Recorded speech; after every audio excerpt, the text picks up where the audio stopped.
diversity champion. I've been working in the diversity space for about 15 years across different companies and across different industries. I started my diversity career at IBM, where I worked for several years. Then I worked with these individuals here at Coca-Cola for about 10 years. Lockheed Martin, and now I'm fortunate to be at Cox Automotive. I have a personal value and belief that none of us is a mistake, that we were all created intentionally, that we are all unique. There's no one else in the world like you, no one else that has maybe your physical appearance, your set of parents, your set of circumstances, or what have you. I have a higher faith. I believe in God. And I believe that we were all intentionally created to be interdependent on one another. So what that means to me is that in this thing called life, as Prince would say, like great Prince, in this thing called life, we all have a piece of the puzzle. And for you to have your best, for me to have my best, for us to achieve our greatest potential individually, as a company, as a country, as a society, we all need to be able to contribute our unique piece of the puzzle. I really believe in the slogan that says none of us is as strong as all of us. So what inclusion means to me, whether it's in an academic setting, whether it's in a company, whether it's in a community, is that we create environments that allow each of us to contribute to our highest potential.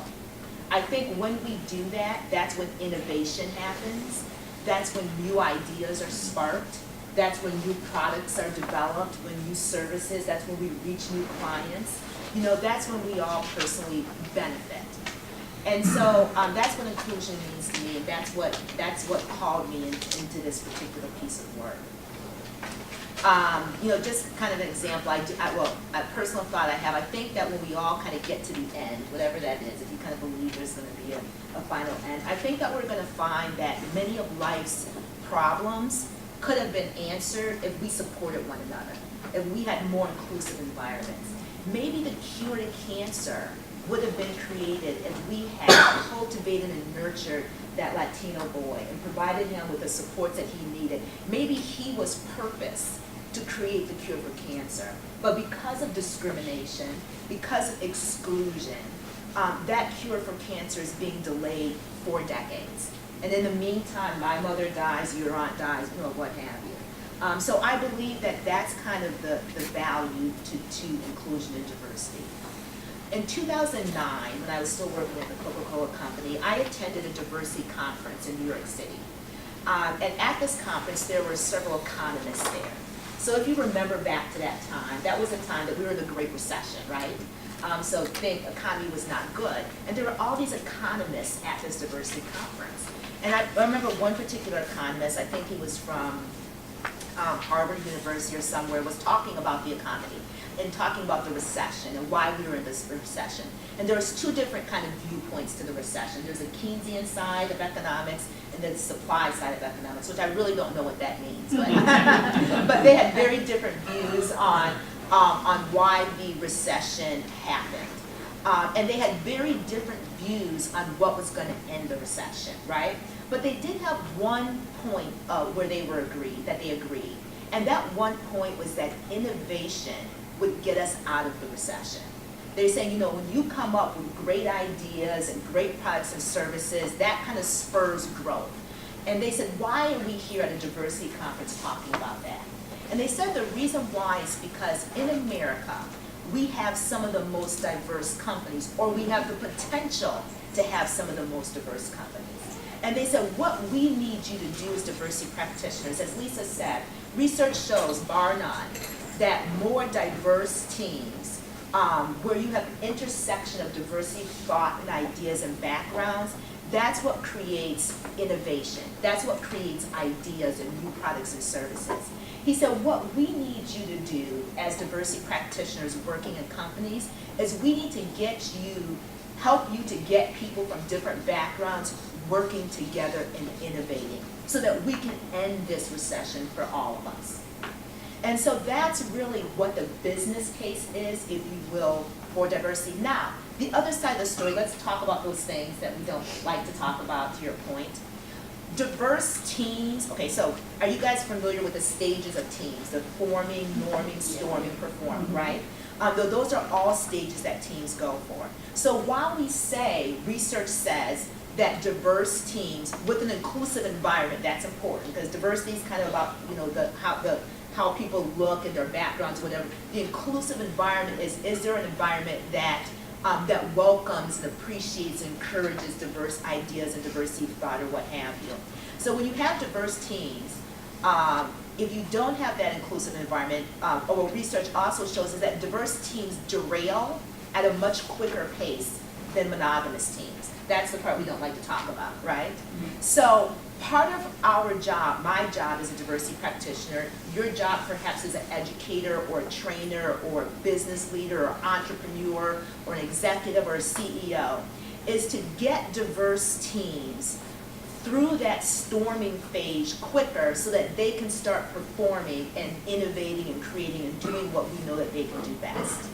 And so that's why this is important in terms of diversity training and what have you, is to get these diverse teams, which we know are just bubbling with rich potential, but to help them to not allow their differences to derail. So why do our differences derail? Why when we get people together who are different, be it background, generation, race, age, or whatever, why do we derail?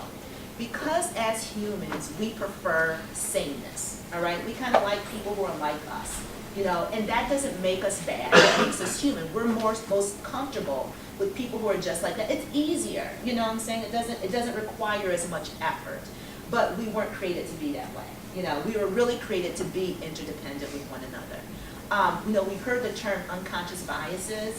As human beings, we all have biases. All right, and that's okay. It doesn't make you bad to be, in fact, biases serve a purpose, right?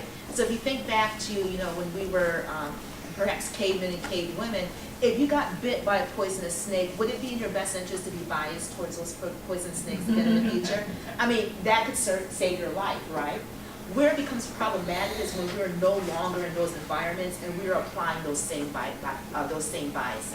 Then it becomes destructive, you know, to everyone involved. So the company that I work for, Cox Automotive, recognizing that we all have biases and recognizing that that is sometimes preventing us from teaming and collaborating and organizing and being as effective as we could be, they're investing significant time and resources and requiring every single people manager at the company to go through a 4-hour training experience on unconscious bias. You know, to kind of break down those barriers. We are a company that that innovation is our future. It's what we do. And so one of the things to continue to spark and create inclusive environments where we can all bring our unique ideas and backgrounds and experiences is around that unconscious bias. So that's what I will kind of leave you with, my kind of, you know, philosophy and journey in this space. And I guess my question to you in the fields that you are in is what is stopping you personally or stopping your industry or what have you from truly leveraging diversity to be a competitive advantage for you? Thank you.